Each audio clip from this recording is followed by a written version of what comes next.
All right, see the recording started. So let's get started. Today's session, it's Agentforce Next Generation. You may have heard that on December, first week of December, Salesforce released a beta. Be very, very aware that this is beta. It's not GA yet, which it has its ups and downs.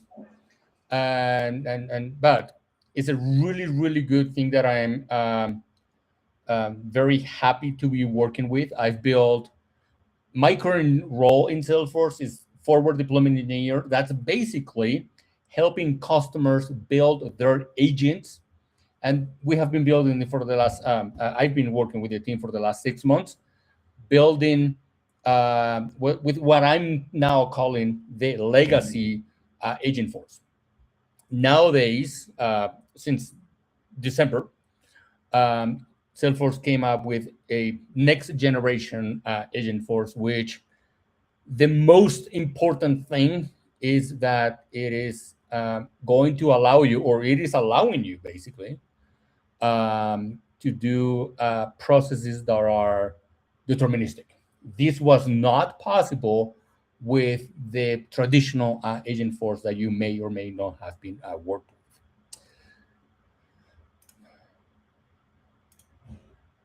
Forward-looking statements. This is pretty much required for every single slide or every single session, I should say. But this slide this time, it's very, very important because we are talking about things that are not GA, are beta. Is a really revolutionary thing that is happening. And therefore, of course, make your purchase decisions based on how awesome Salesforce is, not how it will be, because it will be even better. And before I do go any further, I want to take a couple minutes to really thank you. Today is Saturday, maybe Sunday already in India, and or almost Sunday. So I want to thank you everybody for taking the time, being in person with in what is this, San Ramon, California, a suburb of San Francisco, I think it is. So thank you for being in person. Thank you for being online. Thank you for watching the recording. And we're going to talk about what this new Agentforce next generation is, why it's so amazing, which I personally think it is. I had the great opportunity to take December off and not work, but I played for the entire month building this demo and learning about the Agentforce. And every time I play with it, the more I learn and the more I like it. I have been building. I was going to talk about this a little bit later, but let's talk about it right now. One of the greatest things that happened to Agentforce was the beta release in December of next generation. And what it does is it allows you to create deterministic processes. Because in the past, with the traditional, or what I would call the legacy, maybe it's not legacy yet, of course, but I'm just calling it legacy. It was not possible to do deterministic stuff. It is good, Agentforce, for natural language. It is amazing for that, but not so good for things that are deterministic. So in the past, or with the traditional legacy one, we had to go out of Agentforce into flows or Apex whenever we needed anything that had to be deterministic. But as I'm going to show you, now you can actually have that inside Agentforce, which makes it really, really, really interesting. And some things are actually not even possible to do with the traditional or legacy Agentforce. And it's only possible with the new Agentforce. So basically, I want to also thank Salesforce for giving us a tool that allow us to create deterministic solutions. So when I heard this, I was like, yeah, right, of course. I'm not gonna believe it. So I decided to create a complex web application, and we'll see that on a demo, or a video of a demo, and that which had a very, very complex deterministic process. And I say, if you're able to do this, then yes, I believe you. You are deterministic, unlike the legacy one.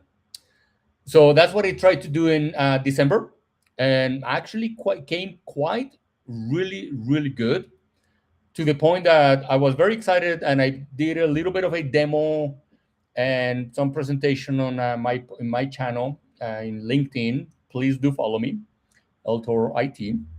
And a couple of people, Shiva, which leads the San Ramon Community Group, actually pinged me. We've had a lot of connections in the past. Um, um, it's a really, really nice group there. And she says, why don't you come to come virtually? I wish it was in person, but come virtually and present about Agentforce. And I was like, I think that's going to be a really good idea. Also, I had somebody else that invited me to, Sally, which she's also attending this particular call.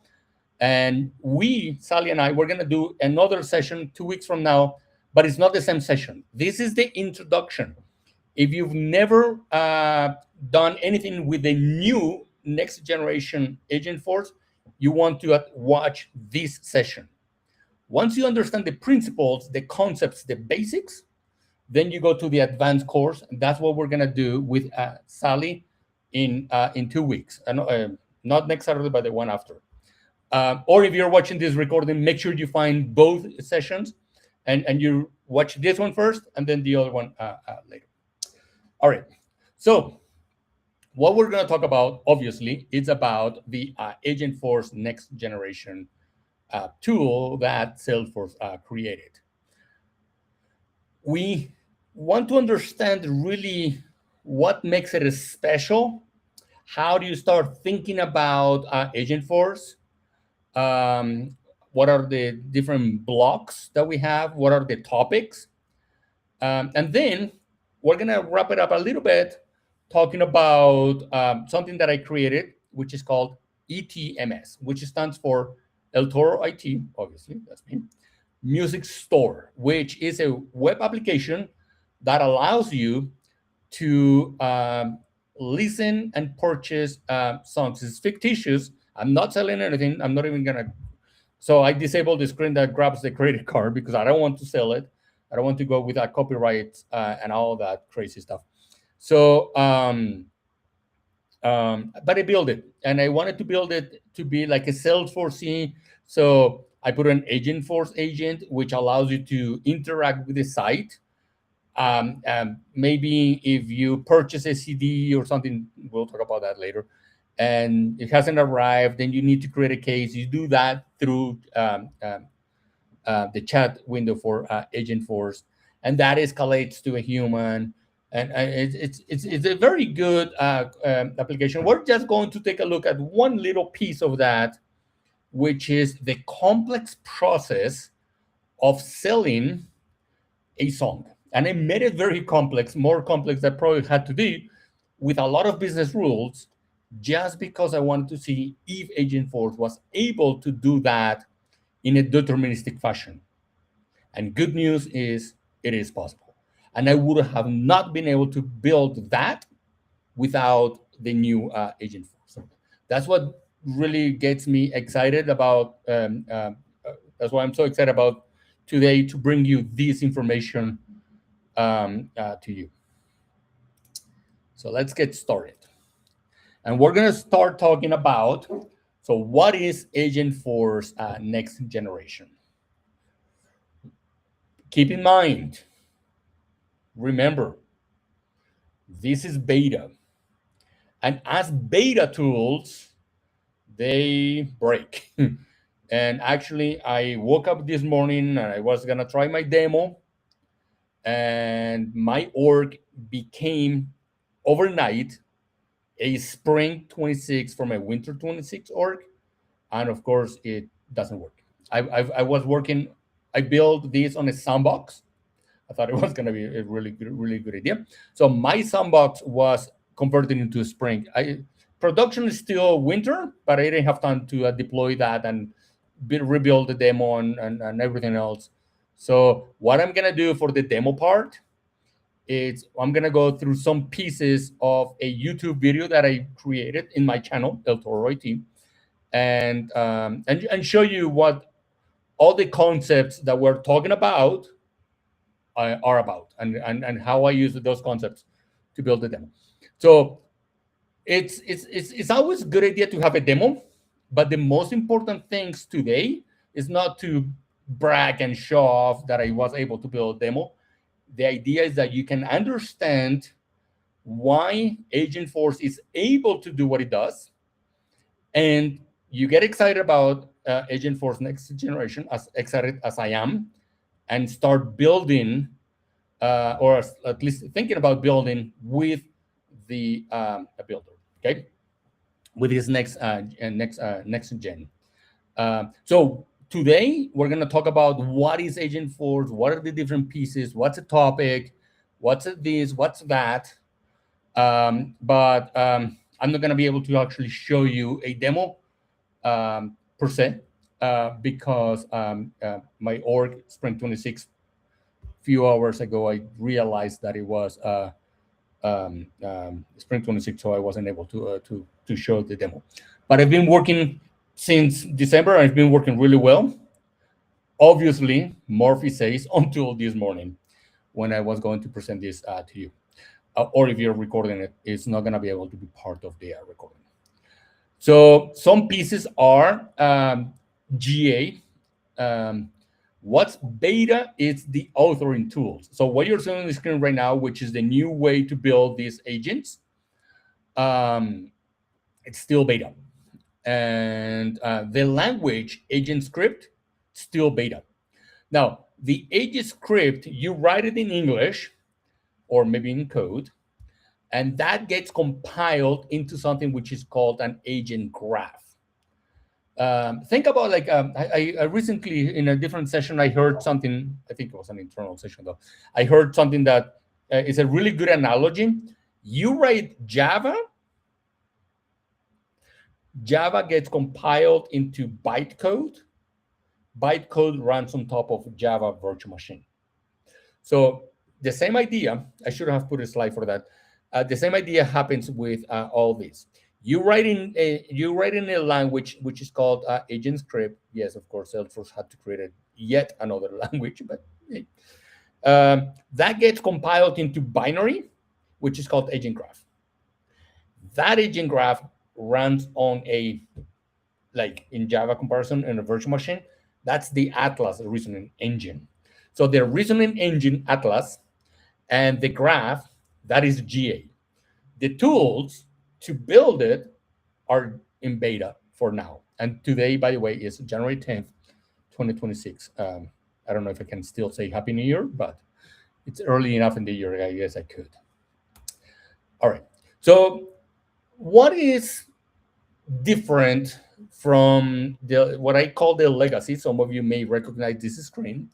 What is different from the legacy agent, and what's different, and how is the new Agentforce? So I decided the best way to explain that is to go back and try to think about some of the topics and some of the concepts, not topics, concepts that we can pick up from what we know and translate them into the new tool.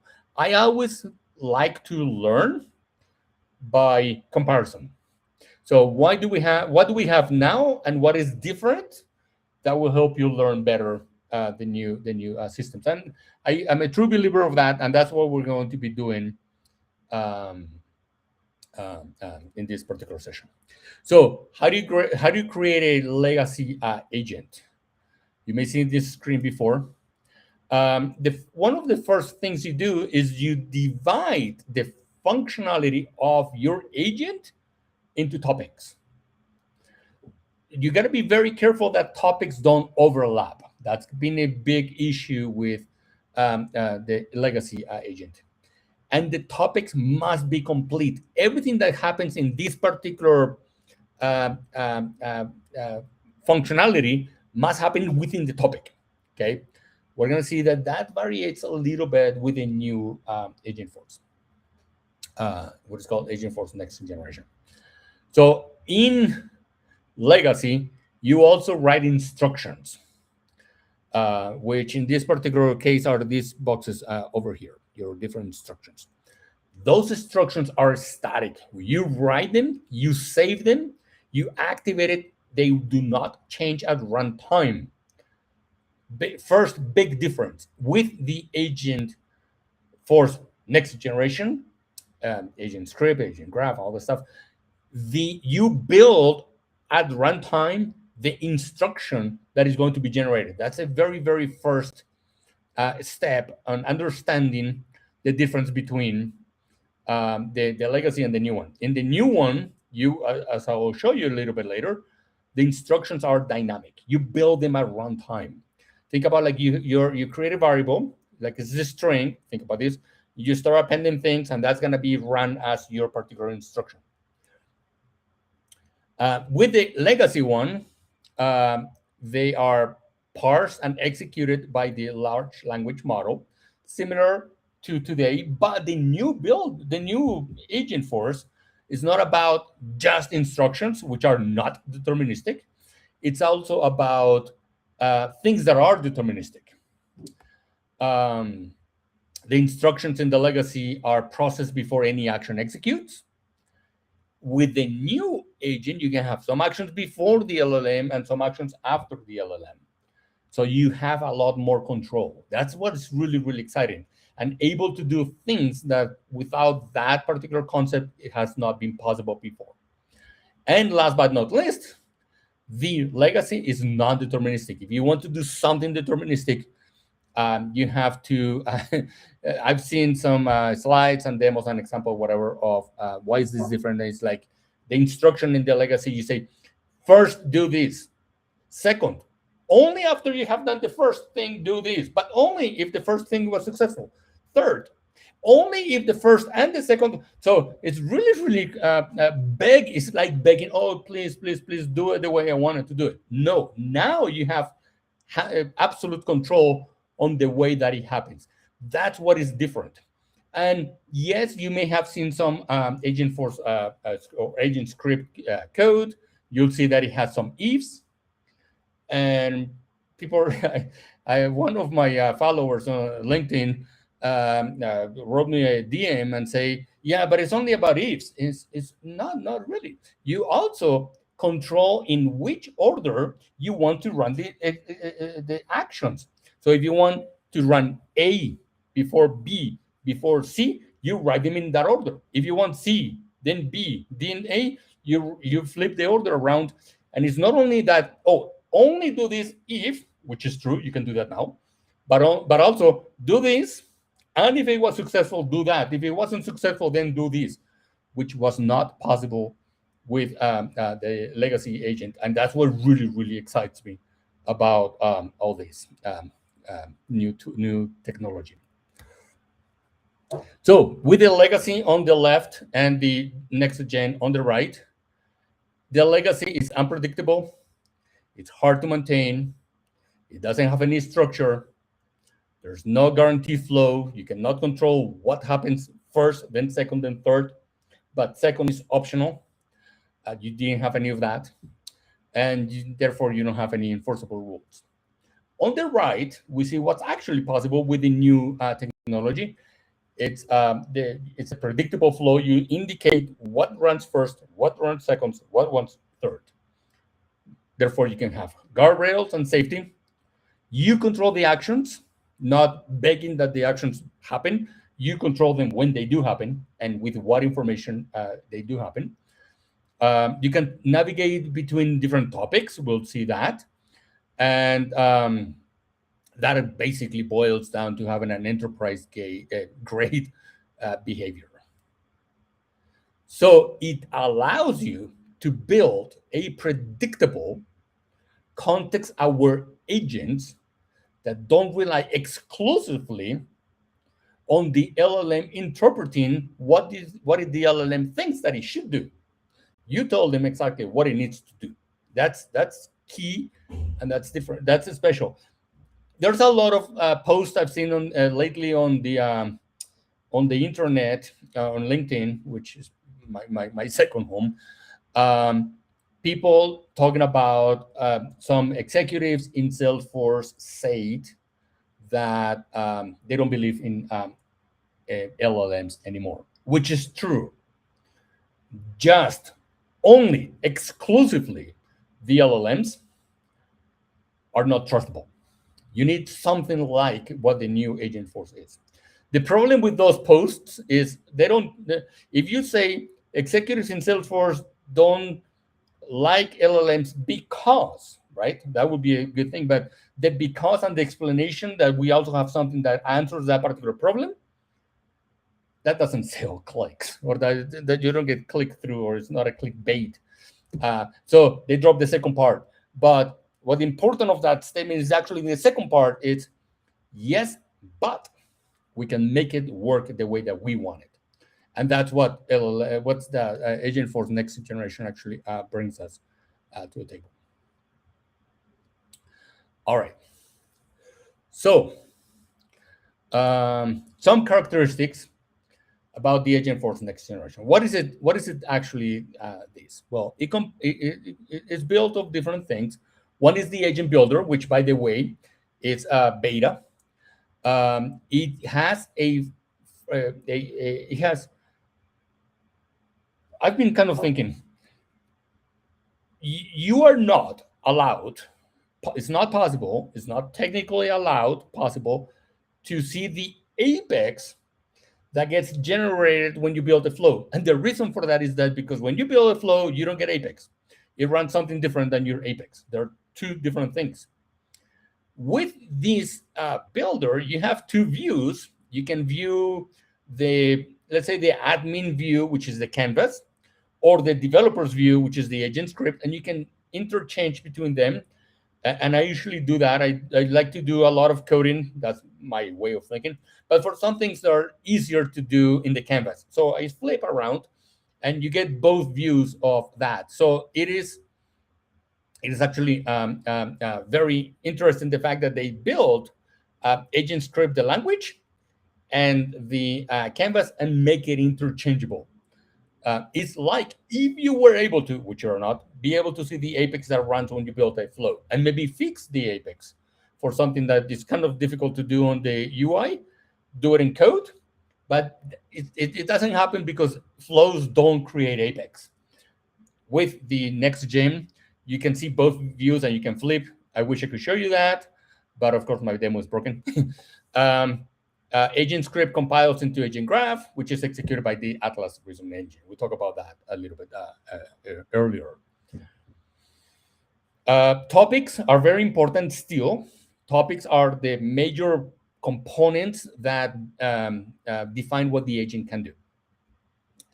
And it basically defines how the agents do things. You can call apex, flows, prompts, APIs, more tools at your disposal.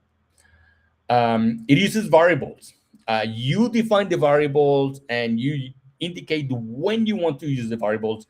Before, with the legacy one, it was kind of begging, oh, please use this variable. Now you actually say, call the action, send these parameters, these variables, give me the output, put into these variables, go to the next action, take the response from the previous action. That's going to be the input for the next action.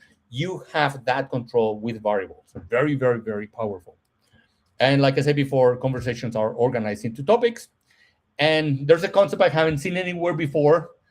So I don't know what Salesforce name is going to be. I'm calling it macro topics and micro topics. We'll talk about that in a little bit later. All right. So let's take a look at when you build an agent, the agent is made out of blocks. The blocks can be built either in code and or in the canvas view. But you build the same blocks, and you can interchange, as I said before. So with a flip of a button, you go from code to view to canvas, canvas, code, code, canvas, canvas, code, etc., etc. All right. So there are 3 building modes to build your agents. And you're looking at the screen and you say, but I only see 2 graphics here. What do you mean 3? Is there a typo? Actually, there's no typo. When you're in the canvas view, you can actually build the agent just by writing English. Notice you can also put a little bit of ifs. You can indicate which variables you control. So if this variable is that, but this is that, and this is that, and whatever. So you can do that. Second option is right here. You can use actually an agent to build your agents. Kind of interesting if you think like a robot building robots. And the third view or mode of writing this is with a script.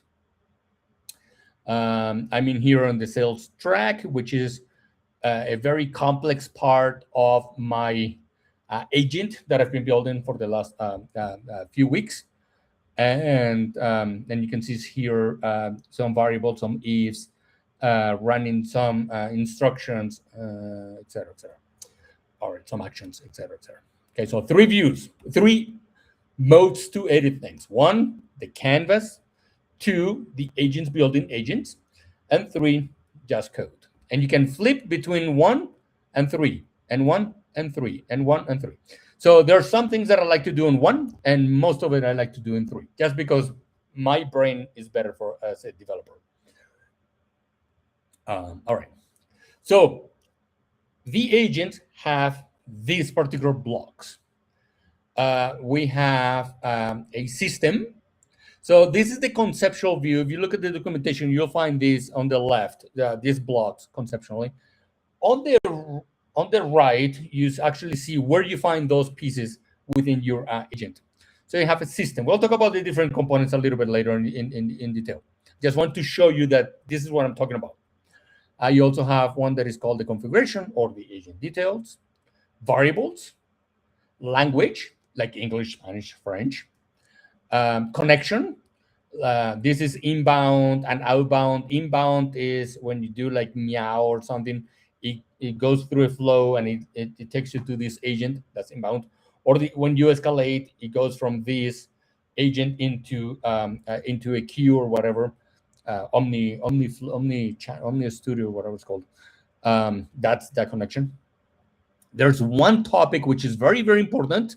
It is a topic, but it's a start agent topic.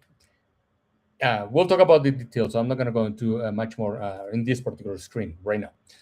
Then we have the other topics. All the topics, including the entry topic, kind of work in the same way. It only makes this special because it's typically called the agent selector. You can change the name, but it's indicated that is actually the start point. We'll talk about that a little bit later.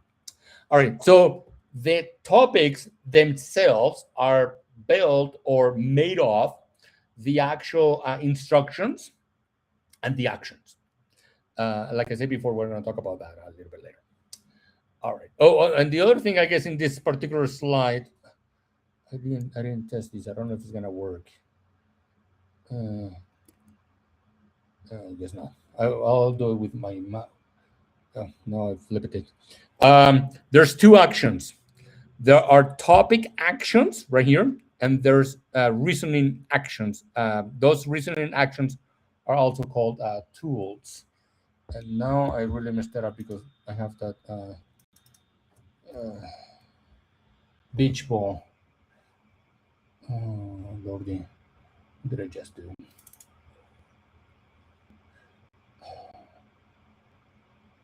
Give me 1 second. Sorry, I didn't test this. Oh God, now it's going beach ball.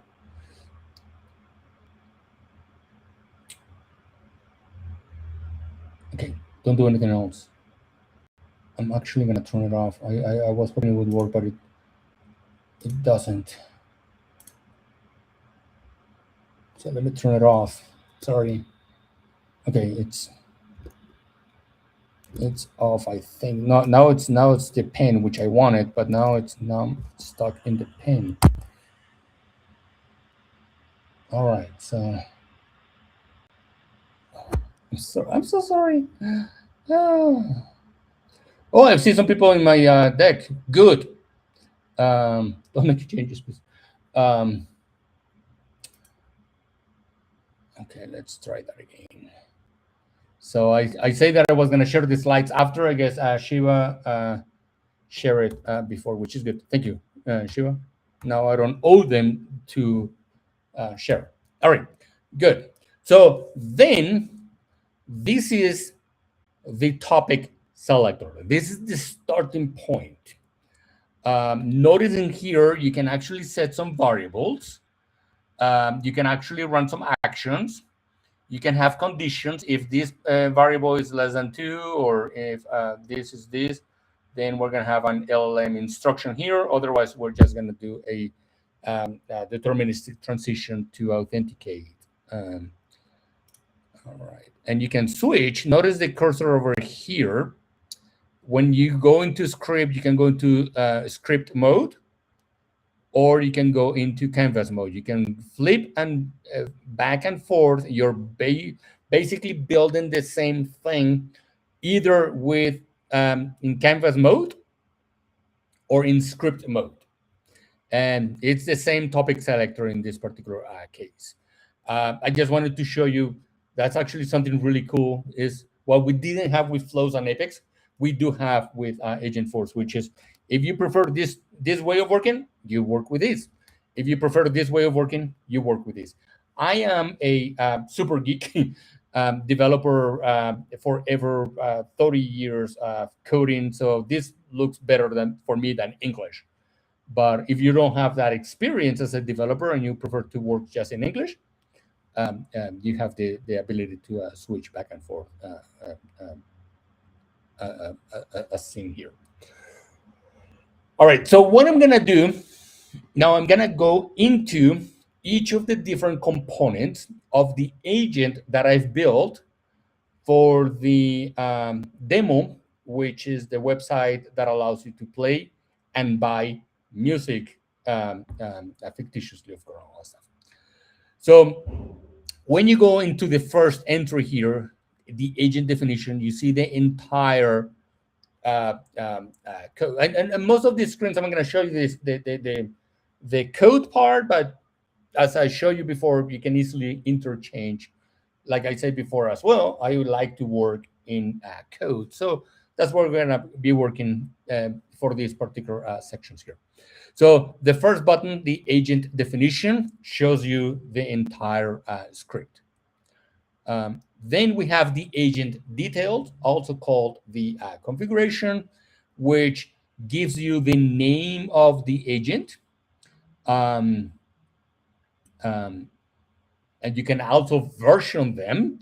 So this is Melody 5. The version is 2, and the modification is version 1. So you can make different modifications, and then you commit a version, and then you go to version 3 and version 4, like 5.3, 5.4, 5.6. But you can, but I like to change it. You don't have to. This is me. So I'm also giving you things that I've learned as I work with this, because most of the script I actually write in VS Code. Technically, actually, it's called Cursor. And then I deploy to the server, okay? Which I like to do that. So in order to make sure that I push the right version, I changed the very, very last number. All right. So the API name, the label, which is visible to your users, the user that is running, this is called Melody at whatever, and some description. This is just, the description is just for you. Then we have the system, okay? System, you indicate some instructions. This is for the LLM. These instructions are for the LLM. You're an enthusiastic, knowledgeable AI music concierge who blah, blah, blah, blah, blah. This will help you on the prompt. This is a kind of, think about it, it's like prompt engineering. You're telling it how to understand your prompts that you're going to be building. And of course, some messages, the hello and the error messages. Then we have the language, like human language, natural language. In this particular one, I have English, that's my default language. I also have Spanish. So in English, if I say I want pizza, great. What kind of pizza would you like? Please let me know. I've been building since when I started learning, I guess even from the legacy Agentforce, my hello world, it's ordering pizza. So my simple one to test that my tool are properly set up is to order pizza. If I switch it to Spanish, and just because the user writes Spanish rather than English, I don't have to do anything else, I guess, other than enable the language here. If I say, yo quiero pizza, oh, how apropos that I'm in Colombia right now. ¿Te gustaría ordenar una pizza? Would you like to order pizza? Please tell me the ingredients that you prefer and when would you like to have it shipped to you or deliver or whatever, right? So with this, you can also indicate what language you want. All right, then we have the first topic, which is very, very important topic. It's called start agent. Okay, you only have one start agent. And every time the user is in the chat box and types, hello, I want pizza, or buy this song, or whatever, every utterance is going to go and execute the start agent. You call it whatever you want. This guy I'm calling topic selector, but the name is the important part. Sorry, this pink thing is the important part. It is start agent. You only have one, and every prompt starts here. Okay, you have a description, and you have some reasoning. I got a few of these here, but it's not really the important part. And you have the actions, which are the topics that you're going to transfer to. If the user wants to escalate, you go to topic escalation. Now, you don't have to indicate this. The LLM will actually decide what is the utterance about and what topic should I choose from here. So if the conversation leads to the user having to escalate, it goes to the topic escalation. If it's talking about something that is off topic or an ambiguous question, it will go to those topics. My demo, if I say, okay, do you recommend some music for having dinner, candlelight dinner? Then it will search for some jazz or classic or whatever. That's discovery. I want to buy this particular song. That's sales track. I want to buy a pass that will allow me to listen to a song for an hour, to any song for an hour, a day, a week, or a month. Right? You buy the monthly pass, and then you can listen to any song. You don't have to buy each of the songs independently. So the start agent, singular, runs first. Now, there's one more thing that I need you to pay attention here. So let me read my comments here.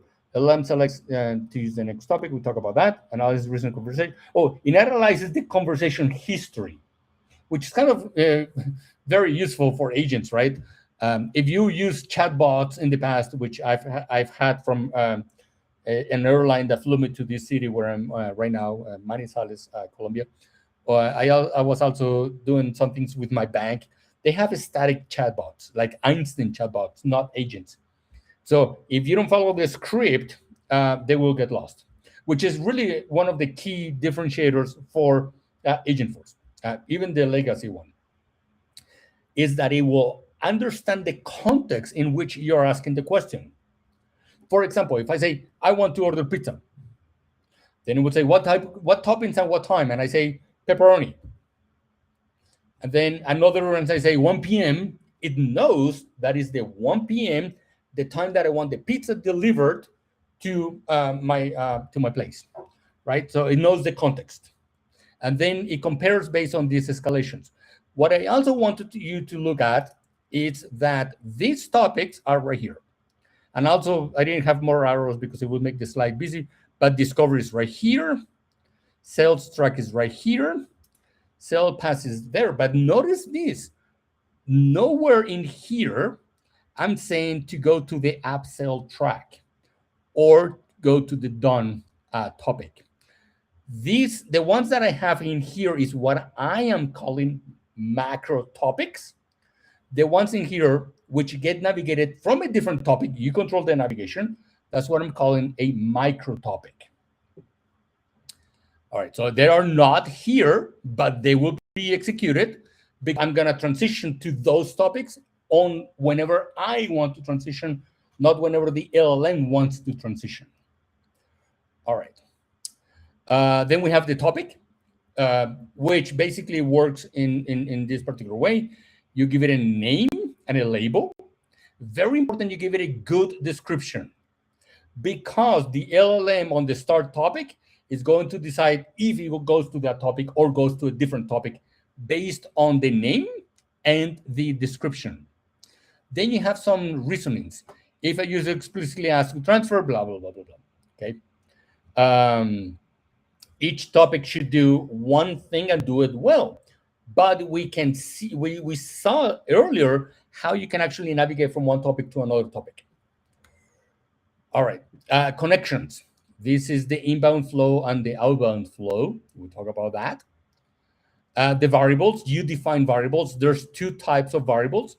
We have linked variables and we have mutable variables. Linked variables are controlled by the agent or maybe by Atlas, and mutable are kind of your own variables, and you can actually change values to the mutable ones, but the system is responsible for changing values to the linked variables. You don't change variables. The linked cannot have default values, but the mutable ones must have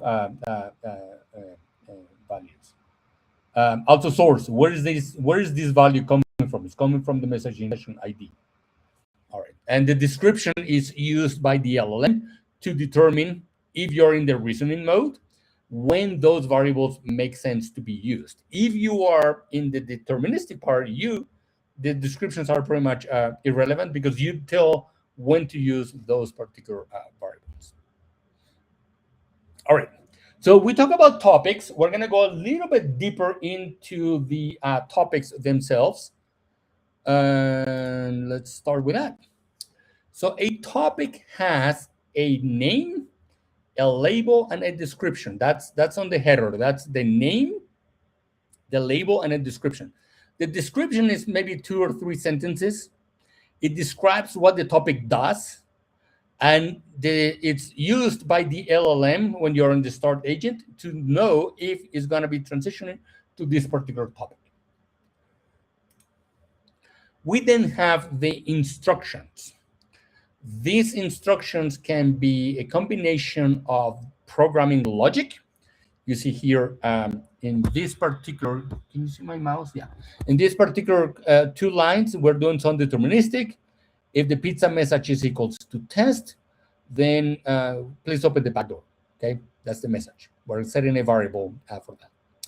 When you see this bar here, this is something that is going to be making your prompt and send that prompt to the LLM after it has done all the deterministic things. So not shown in this picture, but you can see in a different slides later. You can have this script here, this LLM prompt here. You can have another if or another running action or whatever, then have a little bit more prompt, and you can do interchange. And the script is going to run from top to bottom, just like any programming language, in order. It will do this first, this second, this third. So earlier we were talking, you're going to do A, then you're going to do B, then you're going to do C, or maybe you're going to do X, and then Z, and then Y. That's how you place those things here on the in the topic. You also have natural language, non-deterministic, which is this, executes from top to bottom, can include ifs and variables, can also do transition to topics, and then you build the prompt dynamically at runtime, huge difference. And then you get that prompt that you built, you send it to the LLM. The second part here is your actions. So you have your reasoning and you have your actions. These actions is basically how the agent knows which flow, which apex, which prompt It's going to use which variables it needs to send, which variables it needs to receive. But you typically build that on the canvas. I like to build it on the canvas. Much, much, much easier. Where you say, okay, I'm going to call this flow, or excuse me, order pizza flow. These are the inputs. Have a little bit more. I broke the screen so it would be readable. Outputs, I have few outputs here and additional settings. You can call flows, apex, prompt templates, etc. So when I build, come on, when I build this part, I build it with the help of the canvas. There are some instructions, some tools, utilities that you can have, like you can have an escalate, you can do transitions, or a transition to, depending on where you put it. Sometimes you must put at util, sometimes you don't. They work somewhat similar. There is a different way of invoking topics, which is just making a question to a topic, getting the answer back, and continue with your topic, rather than moving to a different topic. And then setting variables. And here's a little bit of a script of how you do that. All right. So with that in mind, the new amazing Agentforce Next Generation tool that Salesforce gives us, that is more deterministic, I wanted to see if it was true. I wanted to put it to the test and see if actually it was able to do what it wanted to do. So I built something which I'm calling El Toro IT. Of course, that's me. I always sign my stuff like that. But this is the music store. Okay. So what is ETMS? So what does it do? What does ETMS do? It's, first of all, the users have to be logged in. It says here, Andres Perez, because I'm logged in. I can log out. It shows you your albums. You can buy the current song. Now, if you're in this page, which song do you want to buy? They are just albums. And you go to the album and there's 20 songs in each, right? So it doesn't know that, but it's smart enough to know that, no, I cannot sell you a song because I don't know what song you're referring to. The agent automatically knows that. Another thing that it does is it tries to upsell you. If you purchase, for example, there's multiple upselling rules, but for example, if you've purchased 3 songs this week, I'm going to recommend you that you buy a pass before you actually complete the buying of the song. So I'm going to upsell you. But I'm not going to push you every time you say purchase song, I'm going to do that. No, I'm going to actually do it one per session or after half an hour of inactivity. If you say you navigate and you keep navigating, I'm not going to upsell you. If you stop to listen to music, for example, and then you go back half an hour later, another business rule. Most of these business rules probably make or doesn't make sense. I made it so that the process to buy a song will be complex, to be able to see if I could do something that is truly deterministic, and complex to be able to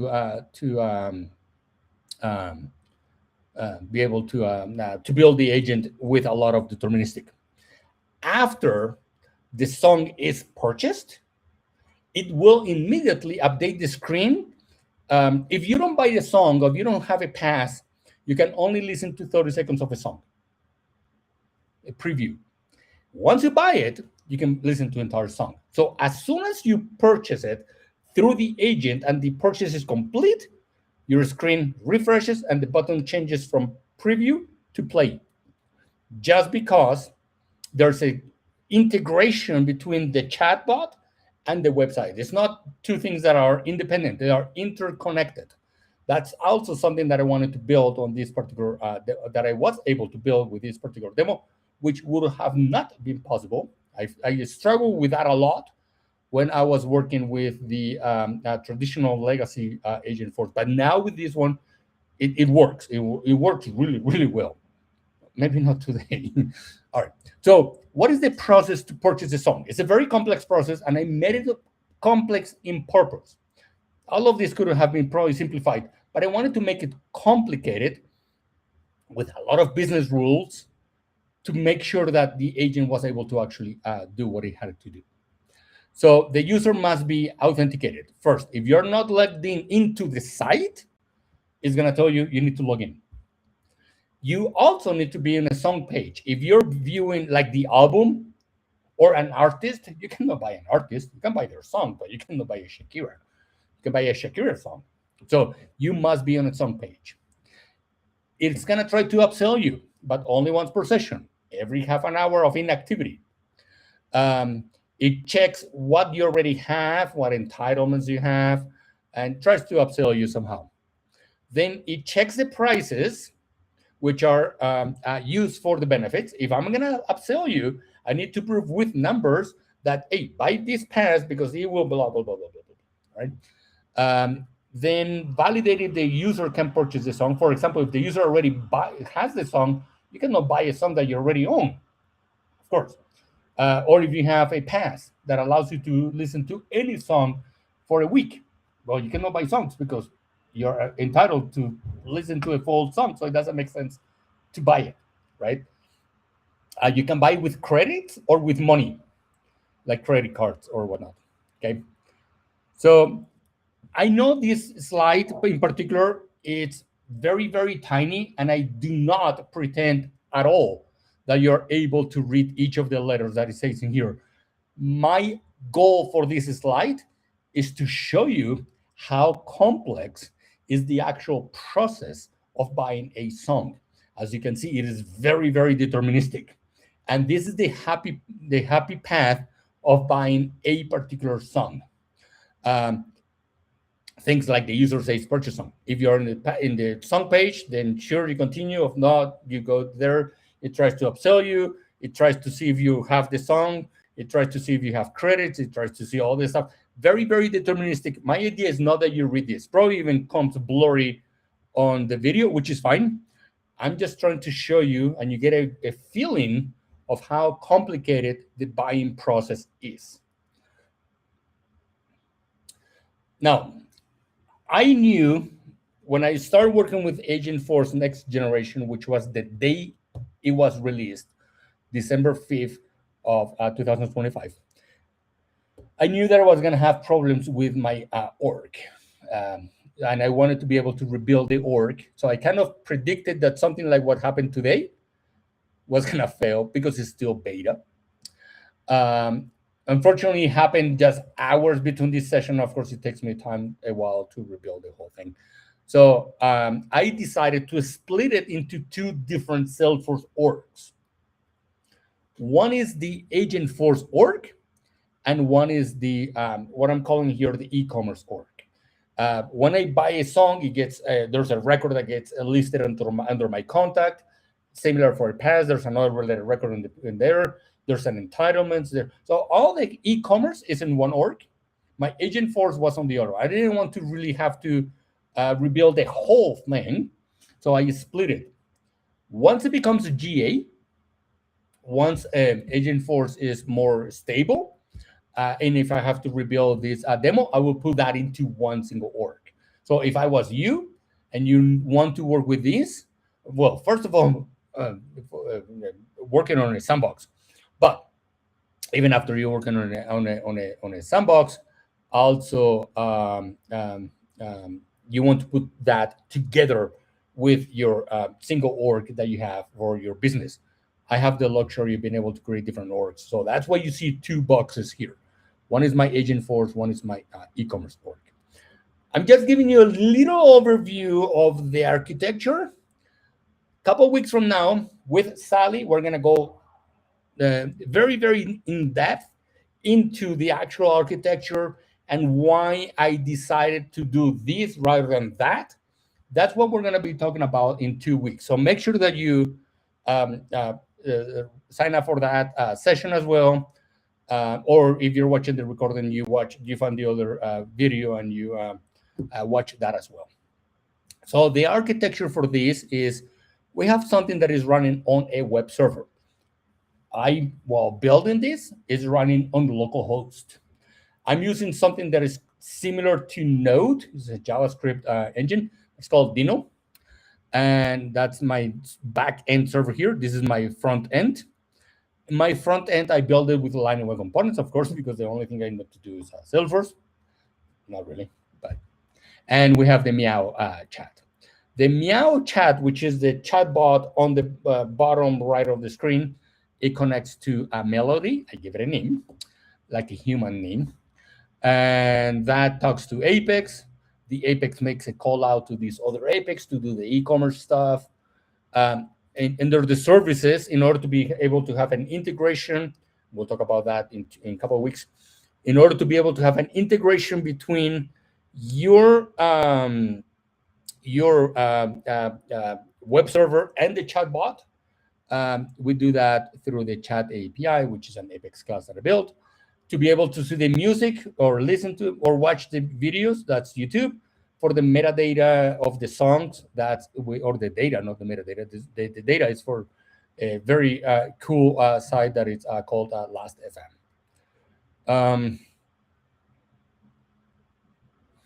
All right, so let me take a look at something over here. This is my demo, but I'm not sure. Sorry, give me 1 second. My computer sometimes acts up. Okay, this is the site. Actually, I'm lying. This is a recorded demo. We have the chat over here. Let's do a little bit. Let's not put sound. Mute. All right. So it says, "Hi, I'm Melody. I wanted to give it a AI agent name, and then maybe somewhere like over here. Oh, I need to log in. So please purchase this track." It says, well, first of all, you have to sign on, log in, because it's actually not logged in right here. So it's going through a you enter the username, it sends the email to you, you get the code, just like the one-time password, whatever it's called. All right, so I'm logging in. Then let's skip a little bit. Let's skip a little bit. Okay, then I say purchase song, login, buy the song, right? It doesn't have to be purchase track, or it can be something similar. And it says, sorry, but I don't know which song you're trying to buy because I was on the previous page. Please go to a specific track. Okay, so we are going here to a particular track. This button here is right now in preview. I'm allowed to only watch 30 seconds of this particular song, but then I do, no, a little bit later.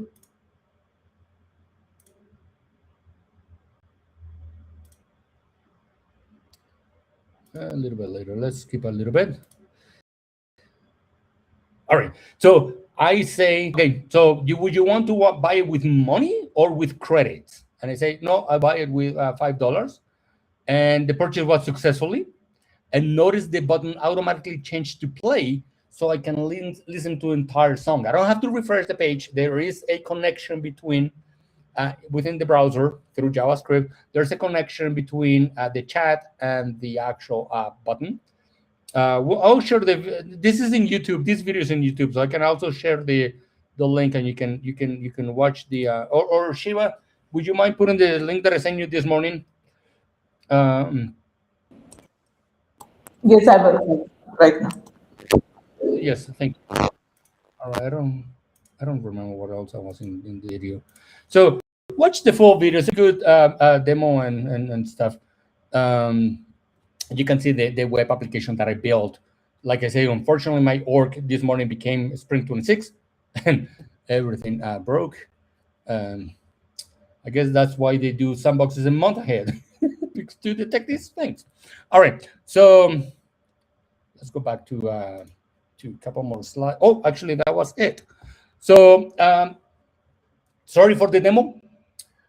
Watch it with the link that Shiva is going to be sending you, or she has already sent you. I do see it right there. The demo that I want to show you starts on that particular timestamp frame. And that's it. We're going to go a lot deeper in architectural mind and developer mind 2 weeks from now with Sally. And with that, I'll open the floor for a Q&A. I do see there are 13 questions, I think.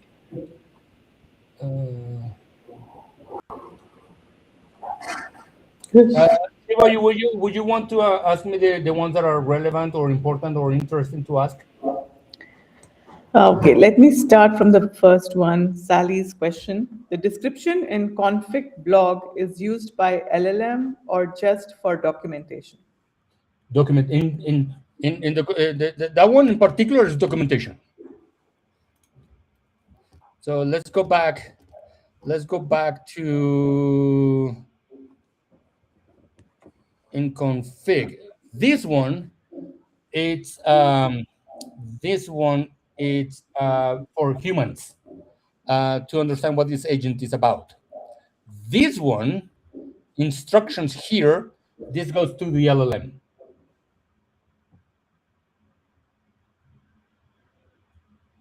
Next question. Okay, and Amy's question, what is the difference between topic actions and reasoning topics? Very, very good question. Let's go back to that. So, something that is very, very confusing. So, yes, absolutely. In a topic, we have reasoning actions. I call this, you guys can see my mouse, right? Yeah. I call this the reasoning actions, and I call this the topic actions. The topic actions, this one, it's how the agent communicate. This agent is linked to the apex or the flow or whatever, right? So it's the declaration of your method, if you want to think about in programming terms. When you call a function directly, I don't think I have. You know what? I think I'm gonna probably go into my cursor and show you the agent. I cannot show you in the browser because, of course, that's broken. But I have the metadata, so I can show you that in Cursor, which is the project that I built. Well, actually, I didn't really build this project. Cursor vibe coding did most of the legwork for me. I did all the architecture thinking, but the actual developer was AI. Okay, come on, open. No, it's not open. Give me 1 second. Oh, it is opening here. All right, that's Melody version 7. Please bear with me. My computer really slows down when in a presentation, sharing video and stuff. So it's a little bit slow. Let's go in here and look for the topic I have to purchase a track, which is it's an interesting one. It actually helps understand. Let's see, actually, Discovery will do that for you.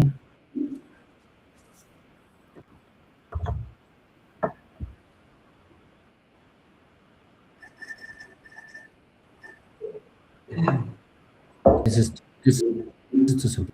too simplistic.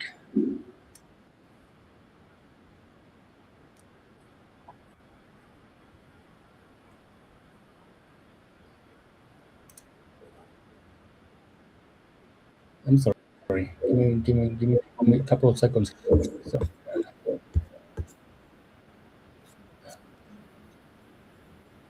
Discovery sales track. Come on.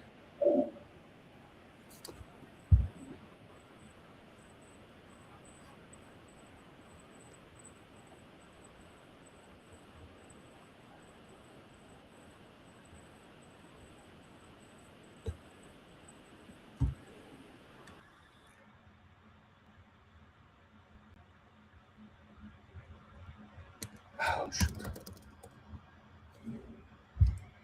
Self-struct. All right, good. So this is a complex topic. This is the things that we saw implemented here. I am calling this particular action check apex, but it doesn't know which apex class it is, what parameters it takes, what it returns. It doesn't know that this particular line. If we scroll down, I'm gonna try to not scroll. Actually, let's see if I can collapse this.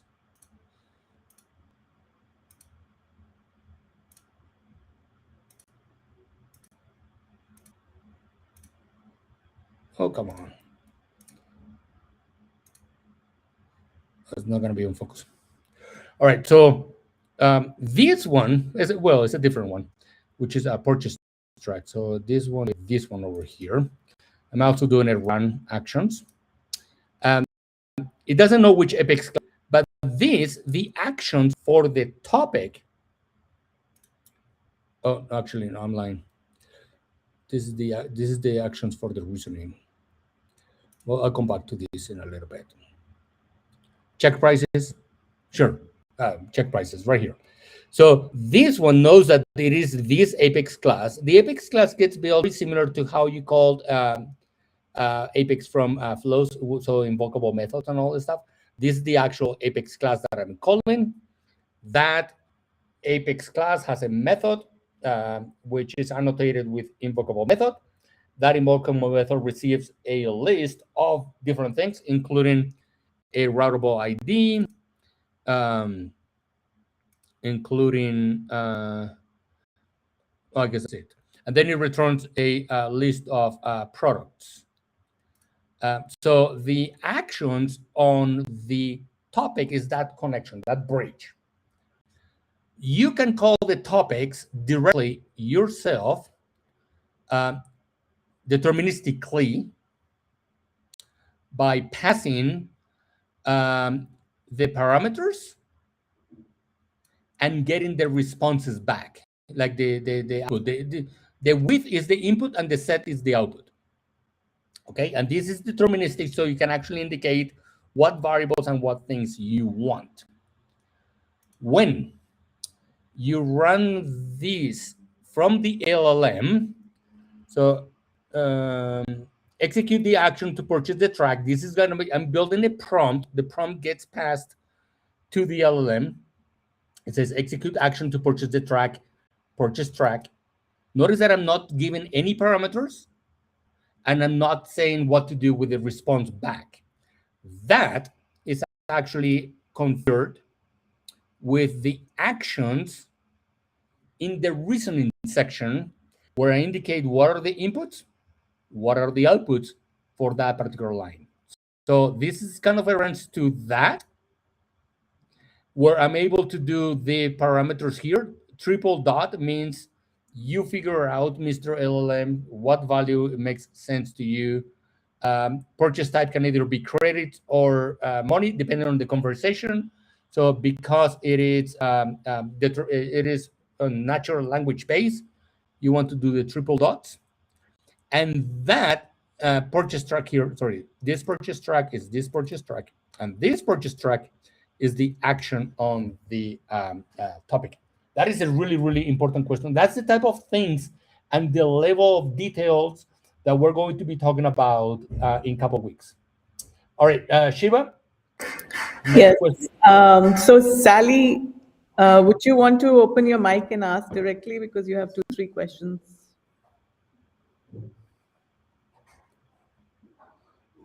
Yeah, Henry, I have a quick question about the instructions. Like my understanding, and I want to confirm it. Not every single, like I know that the instructions are executed in order from top to bottom. Correct. My understanding as well that none of that would be going to the LLM or the reasoning until all of them. Like if we have some logic instructions or Yes. action will be called and we form a piece of the prompt, Yes. then we will have to like a prompt instruction will append this to it until we build at the end a full big prompt after running all the actions, all the logic and prompt instructions, and all of that will be sent at the end to the LLM. Is that correct? It is absolutely correct. And that's a really good question. And I'm trying to set up my screen so I can answer it. So this is the sales track. The first thing it does, deterministic, it initializes something that I'm calling a prompt here, because I'm also going to transfer in the middle of actually, okay, so let's put the prompt here. I'll show you in the next screen. If the page that I'm running on is not track, the user is not on a track page, it's not in a song, it's in an artist. You cannot buy an artist, you can unless you have millions of dollars, I guess. Shakira might not be very cheap to get. Only Dreamforce can actually pay big money to bring and have that on stage. But anyways, so we cannot buy songs. We can only buy songs. So if you're not in the song, I'm gonna send the prompt to this variable, and I'm going to transition to the topic, to the topic done. At that point, in the topic done, which is right over here, I'm gonna basically display whatever I put in the prompt variable. So I'm making that prompt, and I stop, and I don't continue anything after that, because you're not a track page. I have nothing to do with you. Then I check to see if I have an upsell. This one also, if we a little bit, we'll see after if we're upselling, then we also transition to a different one, which is sell track. And we'll configure some variables, and over there we'll pick those variables and make whatever prompt we want. So we do these actions one after the other one in order. Those lines that have the pipeline, they are deterministic. Sorry, they are LLMs, which are prompts, which are not deterministic. And I'm building the prompt and executing all the deterministic code. Because I have a pipe over here, I add that to my prompt. I don't remember what's in here. Come on, computer's so slow.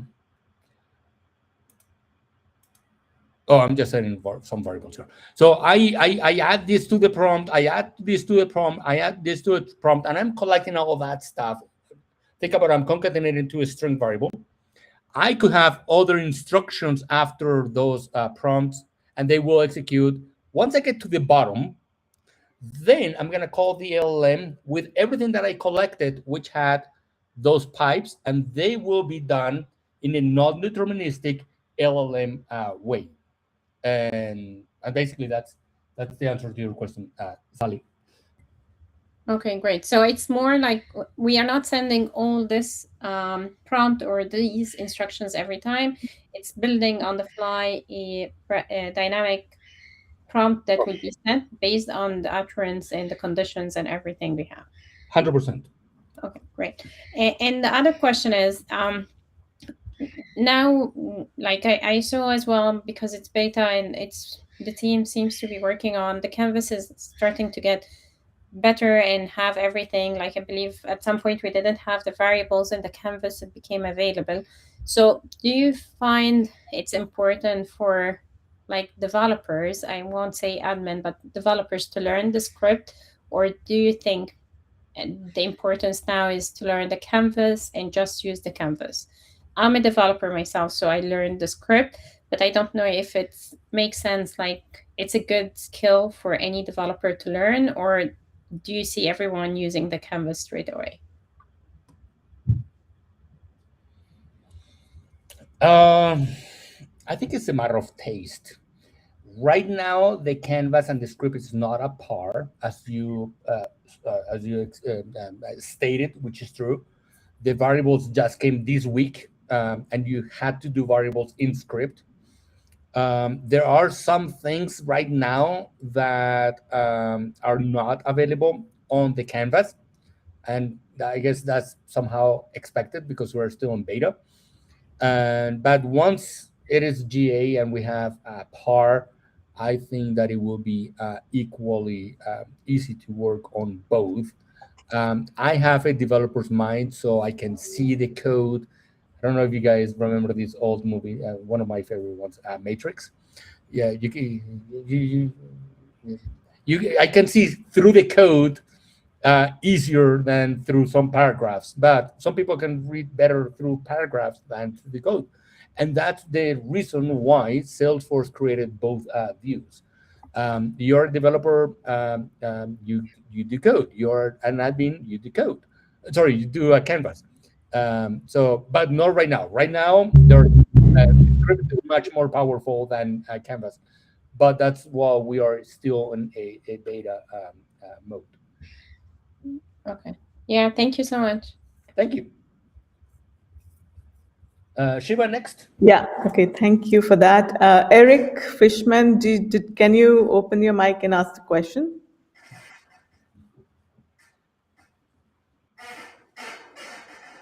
Hi, Eric. His question was, which agent types are available specifically for employee agent? Actually, yes. Today, we have two agent types. We have the service agent, which is the one that I used for the demo. I'll send you. Shiva send you a link to that so you can watch that. That is using service. You can also do employee agent, not default, but employee agent. And those are the only two today that are available. Okay, great, thanks for that. Bilal Mesaudi, I hope I pronounce your name right, but can you open your mic and ask a question? Yeah, you said it right. Yeah, I just asked about the order, but I'm doing a comparison between the legacy and the new generation. So my question is regarding the order.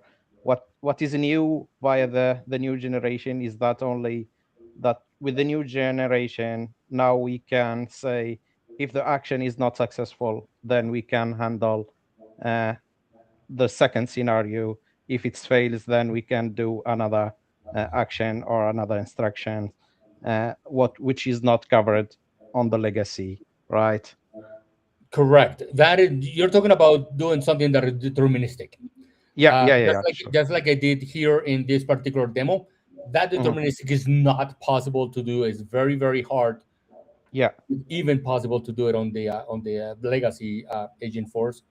Um, yeah, and it's not only the ifs, which yes, it is true, you can do that, but it's Mhm. also the order in which you place this, right? So the upsell check will be run before the check prices because I want it to be that way.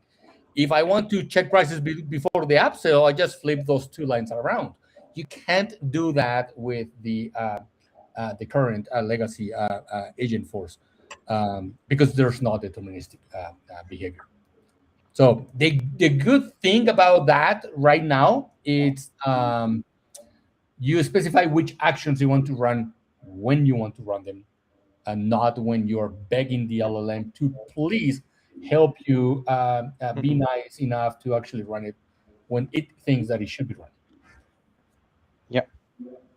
Thank you. I found it amazing. I'm currently working on the on project with the legacy, and yeah, I figured out that complexity uh, regarding the order, but I found it now really amazing via the new generation. So thanks Amazing. again. That was my goal for today. So Yeah, now I can thank sleep at night. you. Good. I'm glad. When I start working with this, I recognize the power, things that you could only dream with the other agent. So yeah, good. Remember, still beta, so be patient, but it will be really, really good when it becomes GA. Shiva? Yes, so Michelle Norton, can you open your mic and ask the questions? No, not on yours. I'm not. Yeah. So I got a lot out of this. I thought this was a great presentation. I Thank you. think that what you were saying is that this canvas really was there all along, and now they've exposed it to us so that we can go in and tweak with it, mess with it. Actually, no. The Atlas reasoning was not as powerful as the one that runs the agent graphs today. They made it more powerful, and they did open it, the new one, not the old one, to allow you to be more deterministic. But it's an improved atlas. Yeah. I was also wondering if this then simplifies the instructions that you need to put into all the topics, agents, whatever, actions, whatever. I think it really does, especially because you don't have to beg the LLM to That's what please you meant do. by beg. Yes, yes, Okay. yeah. You have to. If the user has truly entered the name, but is their name, but not somebody else's name, like you had to do so much words in English to try Yeah. to get the prompt, the agent to do what you wanted to do. That was really, really hard. And Yeah. It was that like negative testing. Oh yeah, oh yeah. It's yeah. And if you want to do this first, do this second, do this third, good luck with that. Trying to write those instructions were really really hard, and some of you, maybe all of you, who have already worked with the legacy, you understand what I'm talking about. It's like you're begging the agent, oh, please do this, and please consider this, and please take this into consideration, and also don't forget to. So, but no, now you actually directed a lot better. So that's something that didn't really is explicitly stated in this session, but that's another thought that I've been having. It's Agentforce or agent are really, really, really good with English, or I should say with natural language. Without making any changes to my agent, I can talk in English, in Spanish, in French or German, whatever language I don't speak. I only speak it's English and Spanish, but I don't have to change it because it's the agent who's actually understanding the question that the user is formulating and writing an answer back. And that's what the agents really shine, and that's what they're really, really good at. The other thing that the agents do is delegate their task to a deterministic entity. In the case of Agentforce, it's that deterministic is like you're saying on the screen. I want to run this action with these variables, and then this action with those variables, and then this only if. And so I have that deterministic. So the agent is able to do natural language, which is really good for, and now allow us to easily integrate things that are deterministic. And that's where joining those two things really becomes very, very powerful. Thank you for your question. One more question. How do you control the scope of these variables? The variables are global. Any topic can use any variable and read from a variable and write to a variable. So one thing I do is, you notice in here, the ones for the sale are sale, like in the name. So I know that when I'm doing discovery, like what is the best jazz music to listen to, or I'm not gonna use these variables. I'm only gonna use the discovery underscore variable. So it's up to it is your responsibility. But the good thing is that if you set a variable here and you navigate to a different topic, you can pick the value of that variable and continue from there with those variables, because the variables are for the entire agent. Now, if you have multiple agents, the variables are scoped to the agent, so they don't cross agents. Okay, and if you did need some variables to cross agents but not be changeable, like make immutable variables, you could do that. So for security, for example. You probably want to put those into a record in Salesforce. It's probably going to be the easiest way, and send the ID or something. So and pick it up from there. Put it on the messages. Attach something to a messaging session ID. That's what I've done with my with the demo I built. You can learn about that in a couple of weeks with Sally.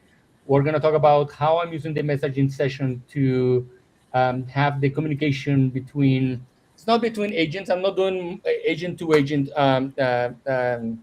configuration, and that's not something that it's actually part of the website. Although I could break into agents that sell and agents that help customers with questions.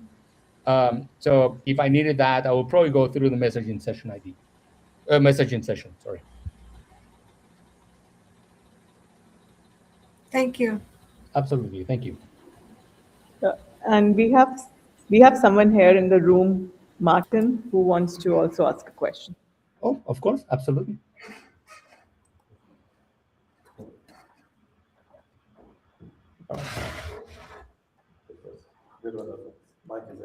Okay. Hi, Andres. Thanks for presenting. Yeah. Yeah. So I'm more on, I'm more looking to do more of the business side and sales and I'm letting all these things marinate. Everything you talked about, some of it there are a couple things that stood out to me, but then so you gave the example of the music store. Yes. But could you just give like a Cliff Notes version of, say, like a scenario that involves some sort of like business to business sale and post sale that would involve the Agentforce?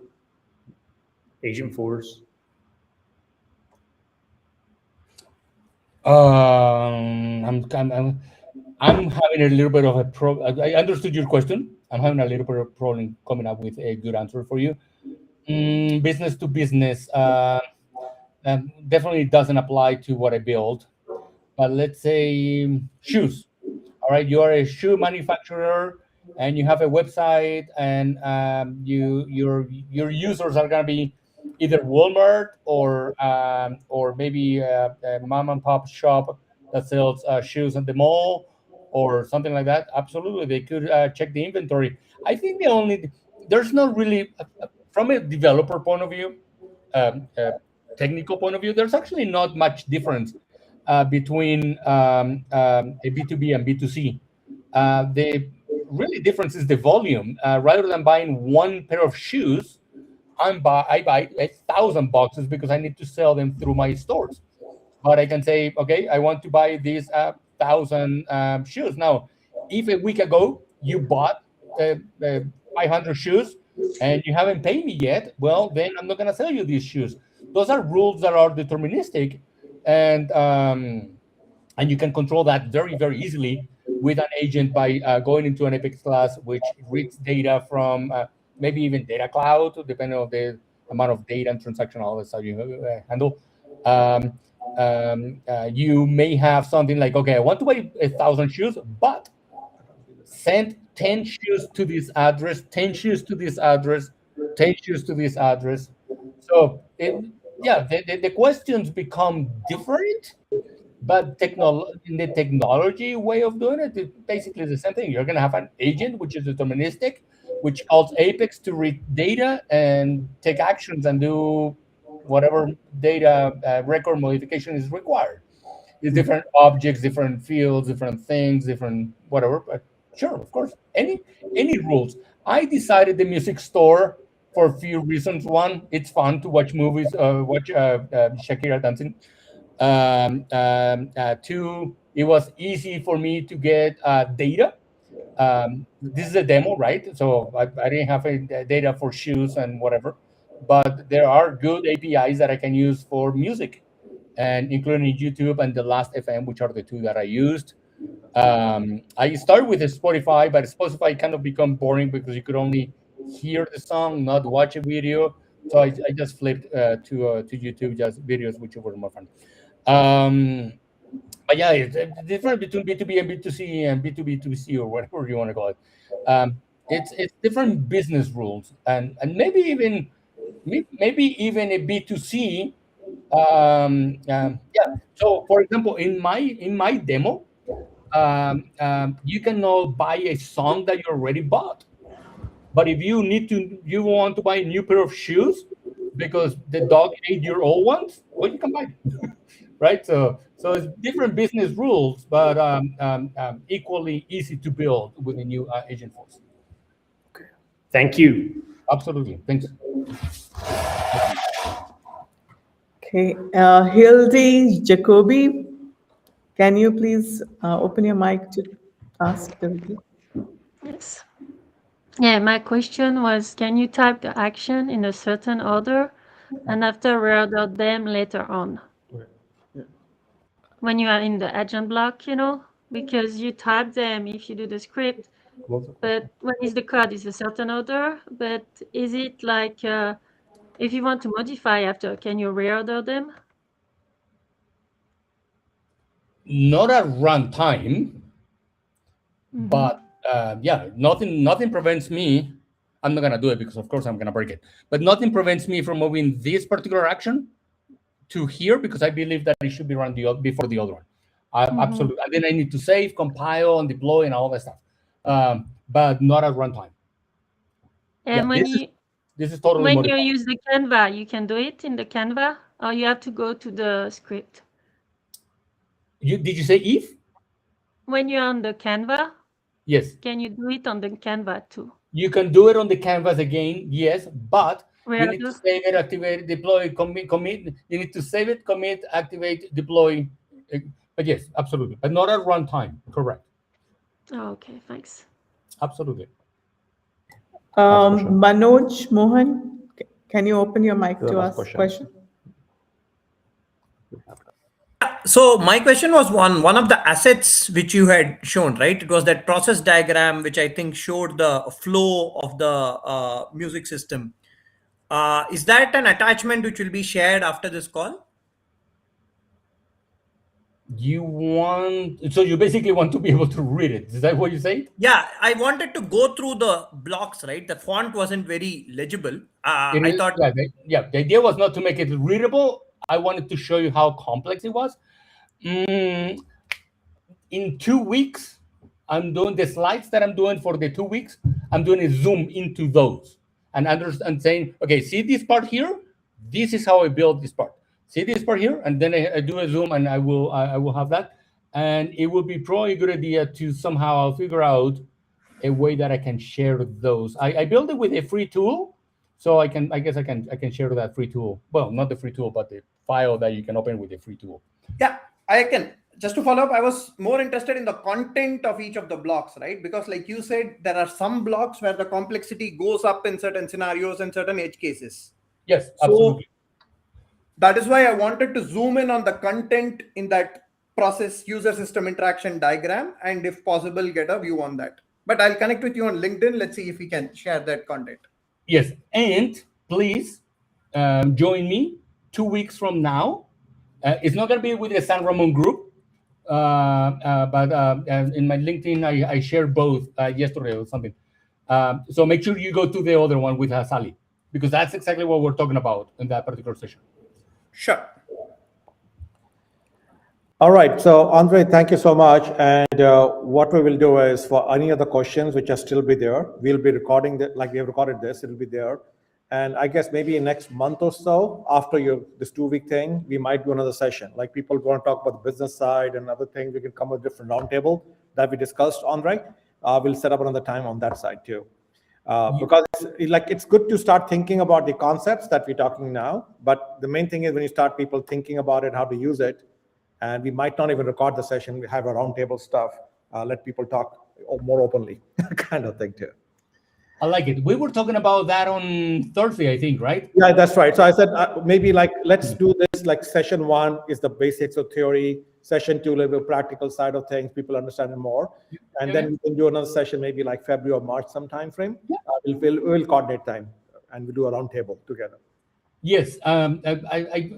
Sorry. What I was trying to say before is, on Thursday we talk about that. Yes. And I wasn't quite sure if it would work, but with the last 5 minutes, I can definitely see that being a good option. Let's put it on the calendar somewhere after we deliver, after we have this recording and the other recording, and people watch those as homework. Yes. Then they come to the session, and then we can go into depth into the different pieces. I love it. Yeah, we'll see, because a lot of people want to build with Agentforce and agents, basically. We'll see how it is. Absolutely. Absolutely. All I like right. that. Thank you so much, Andre. I know it's very late for you, and And thank you everybody who joined in for the meeting. And Shiva, you can take over. Yeah, thanks very much. It was just an awesome session, and I'm going to definitely rewatch it and advise everyone to do so we can come up with that very good roundtable, lively discussions after this. And also, Follow me on one advertisement post if you don't mind. Please follow me on LinkedIn. I'm an open book. I like to be. Ask me any questions, and you can actually probably put it on the comments on this section, on this the post, or maybe DM, whichever you feel better with. And maybe if you put it in comments to the post that I did, will benefit more people. But if you want to do a DM, that's also fine. But ask me, please. Your questions are very important for me, and I'm serious, because your questions will guide me what type of information we're gonna have for next sessions. So, El Toro IT, follow me, please. Thank you. Yes, I have already posted the link for the LinkedIn profile. Thank you. Andres. So please connect with him, and let's continue this discussion. Absolutely. So thanks everyone, Thank you. and have a great rest of your weekend. Thanks, Andres. Thanks very much. It has Such a been a pleasure. long, lively, good discussion. Thank you. It has been a pleasure. Thank you all. Stay safe. Thank you. Bye. Thank you. Bye.